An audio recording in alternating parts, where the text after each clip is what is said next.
The Yellow Dog of K University, from Animal Ghosts by Elliot O'Donnell. Reading by Beagle Mixtape. Of the older English universities, many stories are told of bizarre happenings, of duels, ragging, suicides, and such like, in olden times, but of K, venerable, illustrious K of Ireland, few and far between are the accounts of similar occurrences. This is one, however, and it deals with the phantom of a dog. One evening, towards the end of the 18th century, John Kelly, a dean of the college, extremely unpopular on account of his supposed harsh treatment of some of the undergraduates, was about to commence his supper, when he heard a low whine, and looking down, saw a large yellow dog cross the floor in front of him and disappear immediately under the full-length portrait that hung over the antique chimney-piece. Something prompting him, he glanced at the picture. The eyes that looked into his blinked. It must be the result of an overtaxed brain, he said to himself. Those rascally undergraduates have got on my nerves. He shut his eyes and, reopening them, stared hard at the portrait. It was not a delusion. The eyes that gazed back at him were alive with the spirit of mockery. They smiled, laughed, jeered, and as they did so, the knowledge of his surroundings was brought forcibly home to him. The room in which he was seated was situated at the end of a long, cheerless stone passage in the western wing of the college. Away from all of the other rooms of the building, it was absolutely isolated, and had long borne the reputation of being haunted by a dog, which was said to appear only before some catastrophe. The dean had hitherto committed the story to the category of fables, but now, as he sat all alone in that big, silent room, lit only with the reddish rays of a fast-setting August sun, and stared into the gleaming eyes before him, he was obliged to admit the extreme probability of spookdom. Never before had the college seemed so quiet. Not a sound, not even the creaking of a board or the faraway laugh of a student, common enough noises on most nights, fell on his ears. The hush was omnipotent, depressing, unnerving. He could only associate it with the supernatural. Though he was too fascinated to remove his gaze from the thing before him, he could feel the room fill with shadows, and feel them steal through the half-open windows, and, uniting with those already in the corners, glide noiselessly and surreptitiously towards him. He felt, too, that he was under the surveillance of countless invisible visages, all scanning him curiously, and delighted beyond measure at the sight of his terror. The moments passed in a breathless state of tension. He stared at the eyes, and the eyes stared back at him. Once he endeavored to rise, but a dead weight seemed to fall on his shoulders and hold him back. And twice, when he tried to speak, to make some sound, no matter what, to break the appalling silence, his throat closed as if under the pressure of cruel, relentless fingers. But the ultima thule of his emotions had yet to come.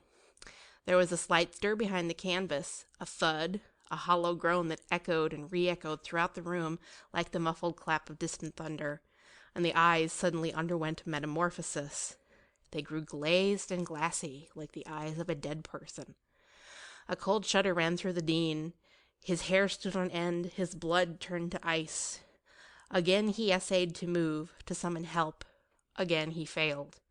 The strain on his nerves proved more than he could bear. A sudden sensation of nausea surged through him. His eyes swam, his brain reeled. There was a loud buzzing in his ears, and he knew no more. Some moments later, one of the college servants arrived at the door with a bundle of letters, and on receiving no reply to his raps, entered. "Good heavens! What's the matter?" he cried, gazing at the figure of the dean, lolling head downward on the table. "Merciful prudence, the gentleman is dead!" "No, he ain't. Some of the young gents will be sorry enough for that. He's fainted." The good fellow poured out some water in a tumbler and was proceeding to sprinkle the dean's face with it, when, a noise attracting his attention, he peered round at the picture. It was bulging from the wall. It was falling. And, good God, what was that it was falling with? That huge black object. A coffin? No, not a coffin, but a corpse. The servant ran to the door shrieking, and in less than a minute, passage and room were filled to overflowing with a scared crowd of inquiring officials and undergraduates. "What has happened? What's the matter with the dean? Has he had a fit or what? And the picture? And Anderson? Anderson lying on the floor? Hurt? No, not hurt. Dead. Murdered. In an instant there was silence, and the white-faced throng closed in on one another as if for protection. In front of them, beside the fallen picture, lay the body of the most gay and popular student in the college, Bob Anderson. Bob Anderson, with a stream of blood running from a deep incision in his back made with some sharp instrument that had been driven home with tremendous force. He had, without doubt, been murdered. But by whom? Then one of the undergraduates, a bright, boyish, fair-haired giant named O'Farrell, immensely popular both on account of his prowess in sport and an untold number of the most audacious escapades, spoke out. "I saw Anderson about an hour ago, crossing the quadrangle. I asked him where he was going, and he replied, 'To old Kelly. I intend paying him out for gating me last week.' I inquired how, and he replied, 'I've a glorious plan. You know that portrait stuck over his mantel shelf? Well, in poking about the room the other day, when the old man was out, I had a great find. Directly behind the picture is the door of a secret room, so neatly covered by the designs on the wall that it is not discernible. It was only by the merest fluke I discovered it. I was taking down the picture with the idea of touching up the face, when my knuckles bumped against the panels of the wall, touched a spring, and the door flew open, revealing an apartment about 6 by 8 feet large. I at once explored it and found it could be entered by the chimney. An idea then struck me. I would play a trick upon the dean by hiding in the secret chamber one evening while he was feeding, cutting out the eyes of the portrait and peering through the cavities at him. And this," O'Farrell continued, pointing at the fallen picture, "is what he evidently did after I left him. You can see the eyes of the portrait have been removed." "That is so, sure," one of the undergraduates, Mick McGuire, 6'2" in his socks, every inch, exclaimed. "And what is more, I knew all about it. Anderson told me yesterday what he was going to do, and I wanted to join him. But he said I would never get up the chimney. I would stick there. And bedad, I think he was right." At this remark, despite the grimness of the moment, several of those present laughed. "Come, come, gentlemen," one of the officials cried. "This is no time for levity. Mr. Anderson has been murdered, and the question is, by whom?" "Then if that's the only thing that is troubling you," O'Farrell put in, "I fancy the solution is right here at hand." And he looked significantly at the dean. An ominous silence followed, during which all eyes were fixed on John Kelly, some anxiously, some merely inquiringly, but not a few angrily, for Kelly, as I have said before, had made himself particularly obnoxious just then by his behavior to the rowdier students, and, as has ever been the case at K, these formed no small portion of the community. The dean hardly seemed to realize the situation. The dignity of office blinded him to danger. "What do you mean?" he spluttered. "I know nothing of what happened to Mr. Anderson. Really, O'Farrell, your presumption is preposterous." "There was no one else in here but you and he, Mr. Kelly," O'Farrell retorted coolly. "It's only natural we should think you know something of what happened." On the arrival of the police, who had been sent for somewhat reluctantly, for the prestige of the college at that date was very dear to all, the premises were thoroughly searched, and no other culprit being found, first of all Dean Kelly was apprehended, and then, to make a good job of it, his accuser, Dennis O'Farrell. All the college was agog with excitement. No one could believe the dean was a murderer, and it was just as inconceivable to think O'Farrell had committed the deed. And yet, if neither of them had killed Anderson, who in God's name had killed him? The night succeeding the affair, while the dean and O'Farrell were still in jail awaiting the inquest, a party of undergraduates were discussing the situation in McGuire's rooms, when the door burst open, and into their midst, almost breathless with excitement, came a measly, bespectacled youth named Brady, Patrick Brady. "I'm awfully sorry to disturb you fellows," he stammered, "but there have been odd noises just outside my room all the evening, and I've just seen a queer kind of dog that vanished, God knows how. Well, you will call me an ass, of course, but I'm afraid to stay there alone, and that's the long and short of it." "Begorra," McGuire exclaimed, "it can't be poor Bob's ghosts already. What sort of noises were they?" "Noises like laughter," Brady said. "Loud peals of horrid laughter." "Someone trying to frighten you," one of the undergrads observed, "and faith, he succeeded. You are twice as white as any sheet." It's ill-timed mirth anyhow, someone else put in, with Anderson's dead body upstairs. I'm for making an example of the blackguard. And I, the others echoed. A general movement followed, and headed by Brady, the procession moved to the north wing of the college. At that time, be it remembered, a large proportion of K undergrads were in residence. Now it is otherwise. On reaching Brady's rooms, the crowd halted outside and listened. For some time there was silence, and then a laugh, low, monotonous, unmirthful, metallic, coming as it were from some adjacent chamber, and so unnatural, so abhorring, that it held everyone spellbound. It died away in the reverberations of the stone corridor, its echo seeming to awake a chorus of other laughs, hardly less dreadful. Again there was silence, no one daring to express his thoughts. Then, as if by common consent, all turned precipitately into Brady's room and slammed the door. "That is what I heard," Brady said. "What does it mean?" "Is it the meaning of it you're wanting to know?" McGuire observed. "Sure, 'tis the devil, for no one but him could make such a noise. I've never heard the like of it before. Who has the rooms on either side of you?" "These?" Brady replied, pointing to the right. "No one. They were vacated at Easter and are being repainted and decorated. These on the left, Dobson, who I happen to know, is at the present moment in County Mayo. He won't be back till next week." "Then we can search them," a student called Hartnell intervened. "To be sure we can," Brady replied, "but I doubt if you'll find anyone." A search was made, and Brady proved to be correct. Not a vestige of anyone was discovered. Much mystified, McGuire's party was preparing to depart, when Hartnell, who had taken the keenest interest in the proceedings, suddenly said, "Who has the rooms over yours, Brady? Sound, as you know, plays curious tricks, and it is just as likely as not that laugh came from above." "Oh, I don't think so," Brady answered. "The man overhead is Belton, a very decent sort. He is going in for his finals shortly, and is sweating fearfully hard at present. We might certainly ask him if he heard the noise." The students agreeing, Brady led the way upstairs, and in response to their summons, Belton hastily opened the door. He was a typical bookworm, thin, pale, and rather emaciated, but with the pleasant expression in his eyes and mouth that all felt was assuring. "Hulloa," he exclaimed. "It isn't often I'm favored with a surprise party of this sort. Come in." And he pressed them so hard that they felt constrained to accept his hospitality, and before long all were seated round the fire, quaffing whiskey and puffing cigars as if they meant to make a night of it. At 2:00, someone suggested that it was high time they thought of bed, and Belton rose with them. "Before we turn in, let's have another search," he said.